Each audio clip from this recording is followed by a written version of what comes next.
نحمده ونصلي ونسلم على رسوله الكريم اما بعد فاعوذ بالله من الشيطان الرجيم بسم الله الرحمن الرحيم قال الله تبارك وتعالى في القرآن المجيد يا أيتها النفس المطمئنة ارجعي إلى ربك راضية مرضية فادخلی فی عبادی وادخلی جنتی صدق اللہ العظیم۔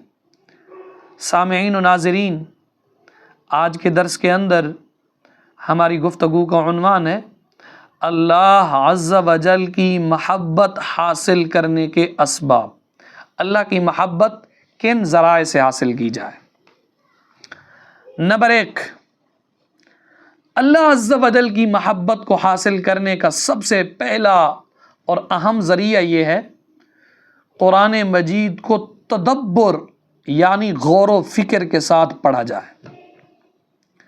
نمبر 2، نوافل کے ذریعے اللہ کا قرب حاصل کریں، زیادہ نوافل پڑھے اللہ کا قرب ملے گا۔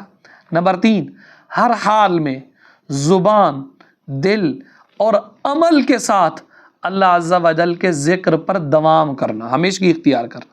نمبر 4، اللہ تعالیٰ کی محبوب چیزوں کو بندوں کی محبوب چیزوں پر ترجیح اور فوقیت دینا۔ اللہ تعالیٰ کی محبوب چیزوں کو بندوں کی محبوب چیزوں پر ترجیح اور فوقیت دینا۔ نمبر 5، دل کا اللہ عز و جل کے اسماء اور اس کی صفات کا مطالعہ کرنا۔ نمبر 6، اللہ تعالیٰ کی تمام ظاہری اور باطنی نعمتوں میں غور و فکر کرنا۔ نمبر 7، اللہ تعالیٰ کے لیے دل کا عاجزی و انکساری کرنا۔ نمبر 8، سحری کے وقت، تہجد کے وقت اللہ کی بارگاہ میں مناجات کرنا، کیونکہ تہجد کا وقت اللہ سے ملاقات کا ذریعہ ہے۔ رب کعبہ کی قسم اس وقت دعا مانگ کے تو دیکھو، اللہ کی رحمت چھما چھم انسان کے اوپر برس رہی ہوتی ہے اور رحمت کے تجلیات ہوتے ہیں اور رب کی نورانیت کی کرنیں بکھر رہی ہوتی ہیں۔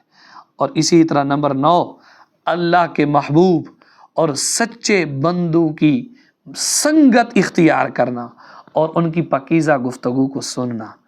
نمبر 10، ہر اس سبب سے دوری اختیار کرنا جو بندے کے درمیان اور اللہ کے درمیان حائل ہو اور حصول رحمت الہی کے لیے رکاوٹ ہو۔ تو یہ 10 اسباب اور ذرائع میں نے آپ کے سامنے رکھے جن سے اللہ کی محبت کو حاصل کیا جا سکتا ہے۔ دعا ہے اللہ کی بارگاہ میں رب تعالی ہمیں عمل کی توفیق دے۔